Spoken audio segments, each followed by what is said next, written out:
러브레터는 매년 겨울이 오면 자연스레 떠오르는 영화 중 하나입니다. 그래서인지 얼마 전에 또 한 번 재개봉했더군요. 키즈리턴의 영상에서 말했다시피 러브레터는 우리나라에서 5번째로 정식 개봉한 일본 영화입니다. 1995년의 영화지만 당시 우리나라는 일본 문화의 수입을 금지했던 바람에 1999년에서야 개봉했습니다. 하지만 그전에도 볼 사람은 다 봤다는 얘기가 있었습니다. 아닌 게 아니라 저도 일찌감치 러브레터를 봤습니다. 지금은 인터넷이 발달하면서 언제 어디서든 편하게 영화를 보죠? 예전에는 비디오 테이프에 복사하고 자막을 입혀서 팔았습니다. 저작권이라는 개념이 워낙 희미했던 시기라서 이걸 전문적으로 하시던 분들도 있었습니다. 부끄러운 얘기지만 저도 그런 경로를 통해서 러브레터만이 아니라 수없이 많은 영화와 애니메이션을 봤습니다. 러브레터의 경우는 PC통신에서 영화광들을 중심으로 입소문이 대단했습니다. 그 덕분에 아름아름 소문이 퍼지면서 일본 영화를 모르시던 분들까지 러브레터를 찾아왔습니다. 정말 놀라운 사실은 그럼에도 불구하고 우리나라에서 개봉했을 때 100만 명 이상이 관람했다는 것입니다. 물론 저 역시 냉큼 극장으로 달려갔습니다.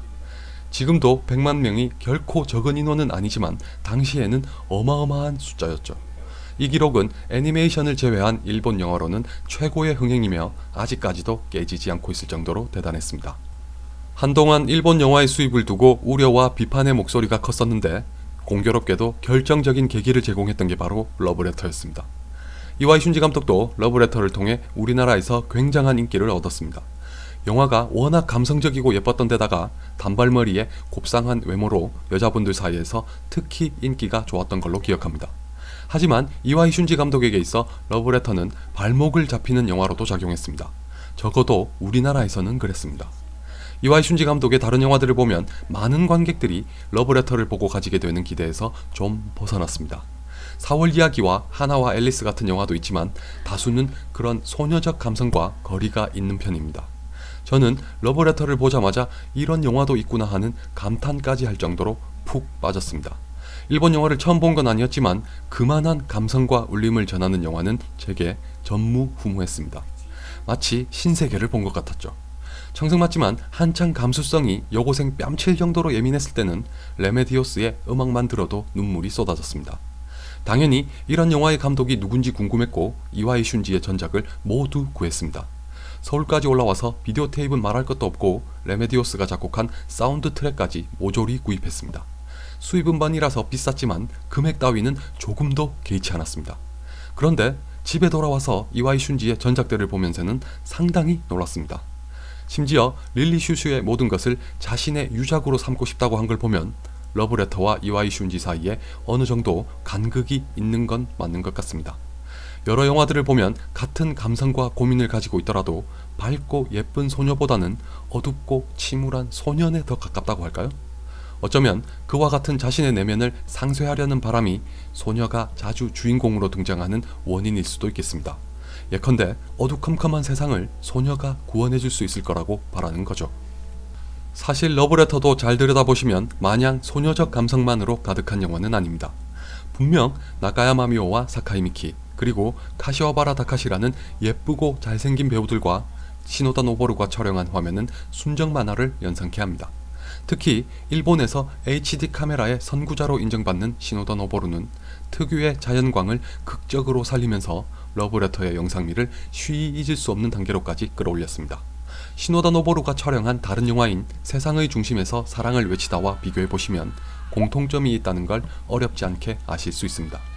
이렇게 예쁜 영화지만 속을 들여다보면 죽음이 안기는 정서가 바탕에 깔려 있습니다. 더 나아가 이것을 발판으로 삼아서 이야기를 전개하는 영화죠.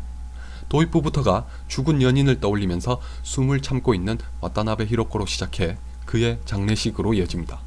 곧이어 남자친구의 집으로 가서 어머니와 대화하며 굳이 졸업 앨범을 뒤적거립니다. 당연하게도 그의 죽음을 받아들이지 못하고 조금이라도 더 부여잡으려는 안쓰러운 행동이죠. 이것은 결국 동명이인인 후지 이츠키에게 편지를 보내는 결과를 낳습니다. 한편 후지 이츠키에게는 폐렴으로 돌아가신 아버지가 있습니다. 두 사람 다 죽음으로 인한 상처와 고통을 간직하고 있다는 것은 동일한데 이것을 대하는 방식에서는 상당히 유사하면서도 다른 태도를 보이고 있습니다. 와타나베 히로코가 마치 죽음을 부정하는 듯이 과거 속의 남자친구라도 곁에 두기 위해 편지를 보낸다면, 후지 이츠키는 아버지의 죽음을 의도적인 회피 또는 무의식적인 방어 기제로서 외면하고 있습니다. 아버지가 그랬던 것처럼 자신도 감기가 점점 심해지고 있음에도 불구하고 병원에 가려 하지 않는 것에도 바로 이런 이유가 있는 것으로 봐도 될 것 같습니다. 후지 이츠키의 어머니도 딸과 비슷합니다. 어머니가 우기고 우겨서 집을 팔려고 했던 것 역시 남편의 죽음으로부터 벗어나려는 심리가 작용했을 것입니다. 이런 관점에서 보면 러브레터는 두 여자가 사랑이라는 애틋하면서도 잔인한 감정에는 필수적인 만남과 이별을 각각 대변하는 동시에 죽음의 상처와 고통으로부터 회복하는 과정을 담은 영화입니다. 와타나베 히로코는 남자친구의 과거와 후지 이츠키에게 얽힌 사연을 알게 되면서 그의 죽음을 훌훌 털어내고, 후지 이츠키는 아버지의 전철을 밟으면서도 가족의 애정과 화합으로 인해 악몽을 극복합니다. 러브레터에는 두 사람 외에도 우리가 죽음을 대할 때 일반적으로 나타나는 상반된 태도를 가진 캐릭터가 또 있습니다. 좀 전에 말씀드렸던 후지 이츠키의 어머니는 작지만 큰 오해를 간직한 채 남편의 죽음에 대해 시아버지를 오래도록 원망하고 있었습니다. 이 갈등은 후지 이츠키로 겪은 또 한 번의 위기를 통해 비로소 해소됐습니다. 마지막에 집을 팔지 않기로 마음을 바꿀 수 있었던 것도 그래서였죠. 이제 남편의 죽음이 비단 고통으로만 남지는 않게 된 것입니다. 같은 사람을 잃었지만 와타나베 히로코보다 더 고통스러울 두 남자도 있습니다. 함께 등반했던 이들은 슬퍼하고 애도하면서도 후지 이츠키의 죽음을 마주하는 걸 피하지 않습니다. 특히 산을 멀리하게 된 시게루와 달리 또 다른 남자는 후지 이츠키와 같은 사람이 생기는 걸 막기 위해 오히려 산과 정면으로 마주하며 살아갑니다. 굉장한 용기를 가진 사람이죠. 반면 과거의 남자친구라도 붙잡아두려 하던 와타나베 히로코는 말씀드렸다시피 죽음이 안긴 고통의 근원을 외면하고 있었습니다. 시게루의 손에 이끌려 억지로나마 산에 오고서야 마침내 남자친구가 죽었다는 사실을 받아들이게 되면서 늪에서 빠져나옵니다. 이것은 심리학에서 말하는 거울기법과 비슷한 치유법입니다. 거울기법은 어떤 문제를 발견하고 극복하기 위해서는 자신의 모습을 거울에 비추는 것처럼 똑바로 바라보는 것에서부터 시작한다는 것입니다. 남자친구의 죽음을 인정하지 못하고 계속해서 편지를 보내는 것으로 자신의 고통을 달래다가 진실을 마주하면서 벗어난 와타나베 히로코처럼 후지 이츠키도 이 편지를 통해 거의 동일한 과정을 거치지만 다른 결과를 맞이합니다. 두 사람을 통해 진실의 양면성이 무엇인지를 알 수 있는 대목이기도 하죠. 편지를 주고받던 초기에 후지 이츠키는 자신과 같은 이름을 가진 남자가 있었다는 것조차 까맣게 잊었습니다.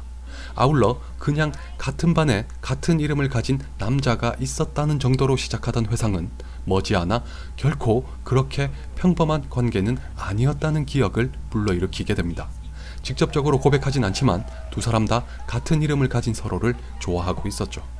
분명 여자 후지 이츠키는 남자 후지 이츠키를 좋아했었다는 것이 드러납니다. 하지만 어째서인지 이 사실을 전혀 기억하지 못하고 있었습니다. 왜였을까요? 어쩌면 아버지가 돌아가셨을 무렵에 그가 자신에게 아무런 말도 하지 않고 훌쩍 떠난 것 때문일 수도 있습니다. 하필 우울이 극에 달했을 때 또 하나의 우울이 겹쳐지자 자신도 모르게 두 가지 기억 모두를 봉인시켰던 건 아닐까요? 이런 의미에서 와타나베 히로코는 순전히 자신이 알 수 없었던 과거를 알아가지만 후지 이츠키는 알면서도 외면했던 기억을 되찾는다는 차이가 있습니다. 두 사람 다 뒤늦게나마 진실을 목도하면서 앞으로 나아갈 수 있게 됐다는 것은 동일하죠. 사랑에 만남과 이별이 있다면 삶에는 죽음과 탄생이 있습니다. 러브레터는 이 두 가지 명제의 시작과 끝을 모두 담은 영화였습니다. 그리고 이별과 죽음이 안긴 고통은 와타나베 히로코와 후지 이츠키가 그랬던 것처럼 그 사실과 직면하는 것으로 극복할 수 있습니다.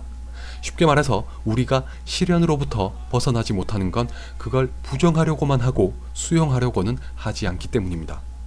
연인과 이별하고도 잊지 못하고 속된 말로 찌질하게 굴어보신 경험이 있으신 분이라면 제 말에 금방 동의하시겠죠? 러브레터를 쉽게 잊을 수 없는 이유도 바로 근본적으로 누구나 겪었을 법한 이야기를 담고 있기 때문입니다. 한 가지 재미있는 사실은 러브레터가 마르셀 프루스트의 소설인 잃어버린 시간을 찾아서로부터 결정적인 모티브를 얻었다는 것입니다. 결말에 다다라 기어코 후지 이츠키가 진실을 알게 됐다는 걸 넌지시 전하는 상징적인 사물로 등장하는 것만 봐도 잘 알 수 있죠. 소설의 경우는 주인공이 홍차와 마들렌이라는 과자를 통해서 기억을 더듬게 되는데 2014년에 개봉했던 마담 프루스트의 비밀 정원은 러브레터보다 좀 더 직접적으로 이 소설을 차용한 영화입니다. 혹시라도 괜히 러브레터의 여운에 이끌려 단순히 호기심만 가지고 읽으려 하지 마세요. 문학적으로 대단한 성과를 이룬 소설이라고는 하지만 꽤 난해합니다. 그렇다면 저는 왜 러브레터를 두 번 다신 보지 않을 영화라고 했을까요? 물론 지극히 개인적인 이유 때문입니다. 오래전에 블로그에서 이런 얘기를 했던 적이 있습니다. 난 머리가 텅 비는 것보다 가슴이 싸늘하게 식는 게 더 두렵다. 왜 그런지 다 말하자면 너무 길어지니 생략하고 아무튼 바로 이 우려가 실제로 일어나게 됐다는 걸 러브레터로 깨달으면서 다신 보지 않기로 결심했습니다. 러브레터를 본 사람이라면 누구나 떠올릴 장면은 다들 아시죠?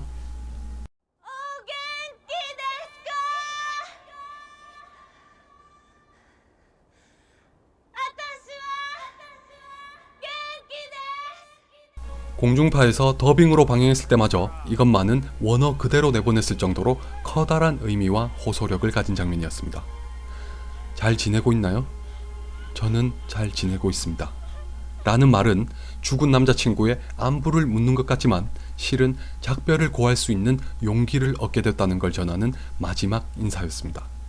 시네마 천국과 더불어 제가 가장 많이 본 영화가 러브레터인데 몇 번을 봐도 저 장면만은 눈물을 멈출 수 없었습니다.